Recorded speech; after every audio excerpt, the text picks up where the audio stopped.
قائد انقلاب قائد Peoples party Shaukat Ali میرا قائد تیرا قائد شوکت علی شوکت علی میرا قائد تیرا قائد شوکت علی شوکت علی جیوے کاشر میری جان جموں گلگت بلتستان جیوے کشمیر میری جان جموں گلگت بلتستان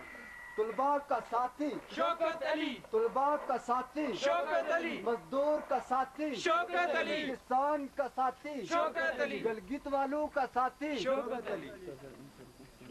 قائد انقلاب جناب شوکت علی کشمیری زندہ باد قائد انقلاب جناب شوکت علی کشمیری زندہ باد قائد انقلاب جناب شوکت علی کشمیری زندہ باد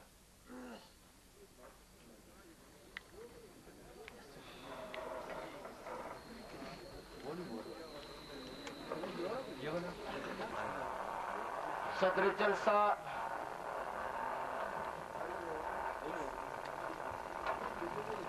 گلگت بلتستان زون کے چیف آرگنائزر جناب قاری عبدالرشید صاحب، میرے دیش کے عظیم بزرگ رہنما جناب امین صاحب، اس دور سے تعلق رکھنے والے محنت کشوں، وطن کی تاریخ کی بقا کی جنگ لڑنے والوں، ظلم اور جبر کے خلاف آزادی اور محنت کی عظمت کا راہ قائم کرنے کی آدرش رکھنے والوں، شہیدوں کے سچے وارثوں، اس دھرتی سے محبت کرنے والوں، سب سے پہلے میں اپنی جانب سے، آزاد کشمیر کے عوام کی جانب سے، پی این پی کے انقلابی ساتھیوں کی جانب سے آپ تمام دوستوں کو، آپ تمام احباب کو، آپ تمام بزرگوں کو سلام پیش کرتا ہوں، اس امید کے ساتھ، اس توقع کے ساتھ کہ وہ تاریخی رشتے جو تاریخ نے ہمارے ورثے میں دیے تھے، وہ جذبہ، وہ مشترک تاریخ جو اس خطے نے دی تھی، آج کا یہ اجتماع اور اس اجتماع کا قیام عمل میں لانے والے وہ رہنما تاریخی رشتوں کی بحالی میں جو کردار ادا کر رہے ہیں، تاریخ ان کے لیے، وقت ان کے لیے، وطن ان کے لیے عزت اور وقار مختص کرتا ہے۔ اور دوسری جانب میں اپنے دیش کے ان محنت کشوں کو، استور کے ان رہنے والے لوگوں کو یہ بتانا چاہتا ہوں کہ اس دھرتی کے اندر لوگ بنیادی حقوق سے کیوں محروم ہیں۔ میں ان لوگوں کو یہ بتانے چاہتا ہوں کہ آج وہ کیا وجوہات ہیں جن کی وجہ سے استور کے اندر تعلیمی اداروں کا قیام عمل میں نہیں لایا گیا، وہ کون سی وجوہات ہیں جن کی وجہ سے استور کے اندر بسنے والے لوگوں کو عزت، وقار اور خوشحالی سے زندگی بسر کرنے کے مواقع فراہم نہیں کیے گئے۔ میں استور کے عوام کو بتانا چاہتا ہوں کہ وہ کون سی وجوہات تھی کہ جن کی وجہ سے جس نوجوان نسل کو آپ نے جنم دیا، اس نسل کو ستاروں پہ کمند ڈالنے والا معاشرہ کیوں نہیں مل سکا، عزت کیوں نہیں مل سکی، وقار کیوں نہیں مل سکا۔ اس وطن کے اندر ہزاروں لاکھوں انسانوں کی قربانیاں دینے کے باوجود یہاں غربت کیوں ہے، یہاں جہالت کیوں ہے، یہاں تعصب کیوں ہے، یہاں لوگ خوفزدہ کیوں ہیں، یہاں لوگوں کی محنتیں لوٹنے والے کیوں ہیں، اور جو حکمران اسلام آباد کے اندر بیٹھے ہوئے ہیں وہ ان عوام کے بنیادی سیاسی، سماجی، معاشی اور آئینی حقوق دینے کے بجائے اس خطے کے عوام کی قسمتوں کے مالک بن کر کیوں بیٹھتے ہیں۔ یہ وہ وجوہات ہیں جو ہم آپ کو بتانے کے لیے آئے ہیں۔ اور دوسری جانب جو تاریخ نے اس نسل کو شعور دیا ہے وہ نسل ہم اپنے بزرگوں کی غلطیوں کا وہ تدارک کرنے آئے ہیں، اور اس نسل کو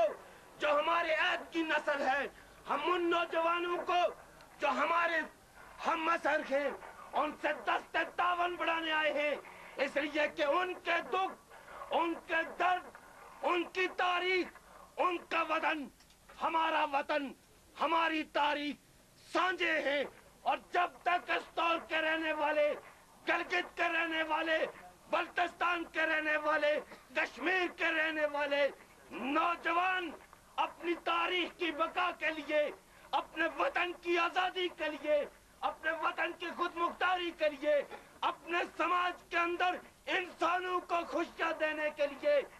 اور ان بزرگوں کی عزتوں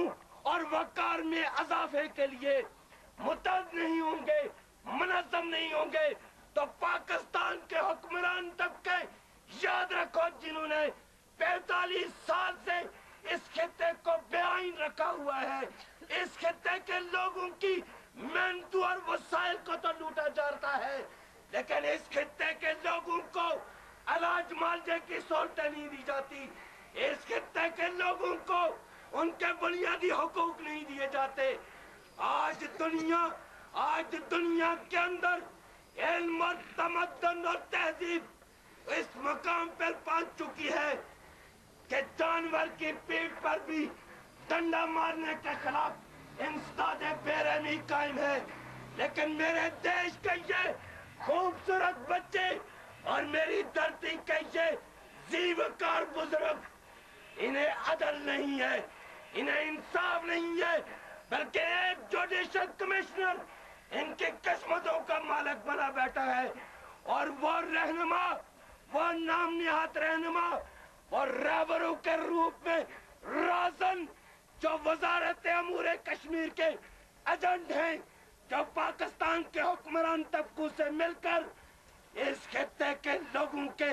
سروں کی قیمتیں وصول کرتے ہیں۔ ہم آئے ہیں اپنے مظلوم عوام کے ساتھ اظہار یکجہتی کے لیے، ہم آئے ہیں اپنے مظلوم، ہم 45 سال پہلے پیدا نہیں ہوئے تھے، ہماری جو عمر ہے، جس عمر کے اندر ہم نے سیاسی شعور سنبھالا، جس دور کے اندر ہم نے یہ جانا کہ آپ اور ہم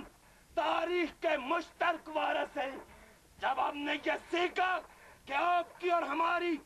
قدریں مشترک ہیں، جب ہم نے یہ سیکھا کہ آپ کی اور ہمارا ملک ایک ہے، لیکن پاکستان کے حکمران طبقوں نے اور آزاد کشمیر کے ان کٹ بتلی رہبروں کے روپ میں رازنوں نے آپ کو ہم سے کاٹا ہے، آپ کو ہم سے تقسیم کیا ہے، اور وزارت امور کشمیر کے وہ وظیفہ خوار جو نفرتیں بو رہے ہیں، جو انسانوں کو ان کی تاریخ بتانے کے بجائے، نوجوانوں کو علم دینے کے بجائے، بزرگوں کو بڑھاپا علاج دینے کے بجائے، اس خطے کے اندر لوگوں کے روزگار کے لیے سنتوں کا قیام عمل میں لانے کے بجائے انہوں نے دیا کیا ہے؟ انہوں نے غربت دی ہے، انہوں نے جہالت دی ہے، انہوں نے تعصب دیا ہے۔ اور نظر جان کر کہتا ہوں کہ اس ظلم کے خاتمے کے لیے ہم اس وقت تک لڑیں گے، اس وقت تک لڑیں گے جب تک کہ یہاں آزادی کا سورج طلوع نہیں ہوتا۔ ہم اس وقت تک لڑیں گے، ہم اس وقت تک لڑیں گے۔ ہمارا قائد تمہارا قائد، شوکت علی، شوکت علی، ہمارا قائد تمہارا قائد، شوکت علی، شوکت علی، قائد انقلاب، زندہ باد، قائد انقلاب، زندہ باد۔ ہم اس وقت تک لڑیں گے، ہم اس وقت تک لڑیں گے جب تک کہ اس دیش کے اندر آزادی کا سورج طلوع نہیں ہوتا۔ ہم اس وقت تک جدوجہد جاری رکھیں گے جب تک کہ یہاں کی بیوروکریسی عوام کی خادم بن کر نہیں رہتی۔ ہم جو ہمارے ٹیکسوں پہ پلتے ہیں، جو ہم جن کے لیے دن رات محنت کر کے ہم انہیں تنخواہیں اور پینشنیں دیتے ہیں، وہ ہمارے حاکم بن جائیں، وہ تھانوں کے اندر وہ اداروں کے اندر ہمارے عوام کو عزت دینے کے بجائے وقار دینے کے بجائے حقوق دینے کے بجائے حاکم بن کے رہے تو سن لیجئے کہ وہ دور ختم ہو چکا جب بندوق کی نوک پر انسان کو غلام بنایا جاتا تھا. آج دور ہے علم کا، تہذیب اور تمدن کے عروج کا.